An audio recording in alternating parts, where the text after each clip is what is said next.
Ametsa Abesbatzaren egoitzara hurbildu gara eta gurekin Letizia Bergara dugu Ametsa txiki abesbatzari buruz hitz egiteko. Lehenik eta behin konta iguzu, nahiko konplexua izan zen aurreko urtea zuentzat, ezta? Bai, horrela da, gaixo. Gure kasuan, aurra abesbatzen kasuan, ezin izan genuen entxegurik egin azarotik maiatz arte, eta denboraldi arraroa pasatu dugu. Aurrekoan 2008ko martxoan konfinamendua egin zenean, denak bezala etxean geratu ginen, gero berriz ere iraian kurtso hasieran hasi ginen klaseak egiten, entxeguak egiten, baina azaroan utzi berri izan genuen eta nahiko gogorra izan zen guretzako. Eta denbora tarte horretan ez dakit internet bidez, bideodei bitartez edo entxeguak egiteko modurik topatu zenuten edo nola bete zenuten tarte hori? Bai, horrela da, online egin genituen entxeguak, eta orduan astero biltzen ginen gutxi gora bera, ordutegi berdinean, saiatu ginen ilusio hori mantentzen, aurrak zaukaten musika egiteko gogo hori ere bideratzen, eta entxeguak egin genituen, ez zen berdina, baina behintzat ekintzan mantendu ahal izan genuen nolabait. Horren erakusle da adibidez, kontzertu pedagogikoak modu desberdinean bada ere, ala nola egiteko modua topatu zenutela, ez da? Nolakoa izan zen esperientzia hau? Bai, oso esperientzia berezia izan zen, kontzertu pedagogikoak ekainaren hasieran grabatu genuen eta maiatzaren erdialdera hasi ginen entxeguak berriz egiten, baina lehenengo entxeguan nik beldurre pixkat neukan, ez nakin anetxean egindako entxegu horiek balio zuten edo ez, eta berriz elkartu ginenen, konturatu ginen, baiet lana egina zegoela, eta kontzertu bat grabatzeko moduan ginela. Segurazki ez da agian gure kalitate mailarik altuena, baina kontzertu horrek daukan berezitasuna eta garrantzia da denbora 6 hilabetez entxegatu gabe egon eta gero egin ahal izan genuela lan hori, eta oso garrantzitsua izan zen guretzat. Eta bestetik, udaran, udaleku moduko batzuk ere antolatu dituzue, eta horrek ere, kantatzen jarraitzeko aukera hori izan dute okerrez banago, ez da? Bai, hori da, uztailan udalekuak egin ziren, eta kanpotikan etorri ziren, gure koruan parte hartzen, normalen parte hartzen ez duten aurrak ere etorri ziren. Guk uztailan kontzertu bat egin genuen, Ametsa txikirekin, uztailak 9an, eta mirari antzeko bat izan zen, baita ere, hemen Junkaleko parrokian egin genuen, ordu bateko kontzertua, organoa, kapela, teklatu batekin ere pianoarekin, eta mirari bat izan zen kontzertu hori egin alizatea, eta oso pozik gaude horregatik. Denbora asko kantatu egon gabe ostean, hori nabarituko duzuela, ez gainera zuzendari izan da, kantariengan nabarituko duzu etenaldi hori. Bai, nabaritzen da gehiema soinuaren aldetik. Guk elkarrekin lan egiten dugunean alde batetik abestek ikasten ditugu, errepertorioa, eta bestetikan soinua laltzen dugu instrumentu bezala, koro instrumentu bezala. Orduan bakoitza bere etxean egon zen abesten, bere ahotsa lantzen nolabait, baina talde bezala ez genuen lan egin. Bai. Eta ahotsa ezinbesteko tresna zuentzat, izan ditugu murriztapen neurri guztiekin, abesbatzak izan zarete berriro lanera itzuli zareten azkenetariko batzuk, ez dakit, abesbatzak seguruak aldira edo naiz eta maskararik ez dela biri, nola moldatzen zarete zuek neurri guzti horiek betetzeko? Gure kasuan, zorte handia daukagu, hemen lokala handia daukagu, gure egoitzan neurri guztiek betetzeko aukera daukagu. Bertan, gure egoitzan bertan. Gure maskararekin egin dugu lana, FFP2 maskararekin, 2 metroko distantziarekin, aulkiak markatu genituen eta 2 ate daude ventilazio egiteko. Beraz, gure protokoloa hori izan da horrela laburtuta. Eta emaitza eman digu, ez dugu kasurik eduki gure koroaren barruan kutsatuta.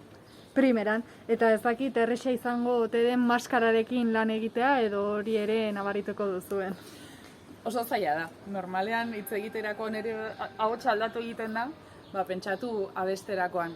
Niretzako ere zuzendari bezala aldaketa bat izan da planteamendu guztietan. Zeren askotan beti bilatzen dugu kalitatea bakarrikan edo abestia asko landu hoberen egiteko, hori ere bilatu behar da, baina nik uste dut orain daukagun egoerarekin niretzako behintzat garrantzitsua izan da aurrak pozik etortzea. Ilusio ukitzea, eskolatik atera edo etxeko arazoren bat euki edo familiaren norbait gaixo baldien badago, korora etorri eta tarte horretan pozik egotea, alai egotea eta alaitasun hori ere familia transmititzea lagunei edo, lehengo egunean egin genuen kontzertu horretan ere, hori nabalitzen zen, ilusioa eta jendeak kontzertutara joateko gogoa zeukan, koro entzuteko gogoa, eta horrek poza ematen dit, eta pentsatzen dut garrantzitsuena gure lan horretan gaur hori izango dela. Maskara kenduta izango gara bezlaritik hoberenak, baina orain behintzat saietuko gera hori mantentzen. Noski, eta konta iguzu, ze adinetako aurrekin lan egiten duzue? Gure koruan 5 urterekin hasten dira, 8 urterekin ametsa txiki-txikian hasten dira, eta 8tik aurrera ametsa txikin. Gero ametsa korora pasatzen dira, eta ere betiko ametsa korora daukagu elkartean. Eta hierrean gazteago hasten dira. Aurten lehenengo aldiz, bat urte batekin ere hasiko dira, edo 0 urtekin jartzen du, 0tik 3 ere mantenduko da hasiko dira klaseak egiten. Primeran, eta nola lortzen duzue aurrak bai musikara, bai kantura erakartzea? Erresa da hori pasio hori barruan sartzea? Hasierako pauso da zailena, normalean. Norbait berri etortzen denean, onera korora gerturatzen dira, pentsa dukago puntatzeko, edo ez dakigu nola funtzionatzen duen koroak, beti gonbidapen egiten diegu, torri, probatu zazuen saio batean, eta gustatzen zaizun. Eta normalean, geratu egiten dira. Badakitu hain koru agien ez dela erakargarriena, bainera esan dugunarengatik, maskara daukagulako, eta ez delako erreza funtzionamendua, baina beste ekintzaten ere horrela izan da. Garrantzitsuena koruan, korora etortzeko musika zalea izatea eta kantatzeko gogoak eukitzea. Guk ongi pasatzen dugu, baina kantatzen hori da gure tartea. Eta imaginatzen dut ere, zentzu berean, musikak onurak izango dituela horrengan, ez? Noski, guk abesbatzan taldean lan egiten dugu, eta taldeko lanak egiten duen onura hori ere badugu.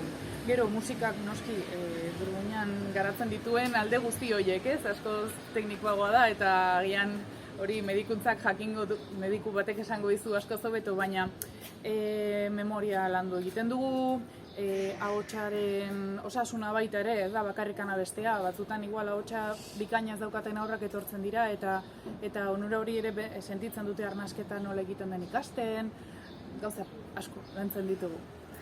Primeran, eta aurten berriro, ohiko kontzertu erritmoa berreskuratzeko aukera izango duzuela espero duzu, edo nola aurre ikusten duzue ikasturte honen hasiera? Ez dakigu oraindikan, intentzio hori izan daiteke, agian gabonetarako kontzertua egin alizatea, baina ez dakigu, gure intentzioan saioak normal egitea izango da, irailaren erdialdean hasiko gara, norbait etorri nahiko du, hemen egongo gara, gonbidapena luzatzen diegu, eta astero egiten ditugu saioak, aste hartetan, eta larun batean hilabetean behin, eta lana aurrera ingo dugu, espero dugu berritxarrik ez jasotzea, eta ikain arte ikasturte normala egitea. Eta elkarrizketarekin amaitzeko, Letizia, konta iguzu, zeintzuk dira ikasturte berrirako ametsa txikia abes batzak dauzkan erronkak? Alde batetik ikasturte oso egitea. Entsaioak jarraitu eta moztu gabe jarraitu egin alizatea. Gero ilusioa mantentzea. Abestearen gatikan ilusioa mantentzea nahiz da zailtasunak eduki, ez? Bakoitzak bere lanean nola izango ditu eta guri autokatu zaigu. Eta hirugarrena esango nizuke abeslari gehiago ukitzea. Irungo aurrek jakitea hemen ametsa txikin ondo pasatu dezaketela, abesten ondi pasatu dezaketela, musika ikasten, eta hori izan daiteke gure hirugarren erronka bai. Primeran, Letizia, mila esker zure izangatik. Zuei, eskerrik asko.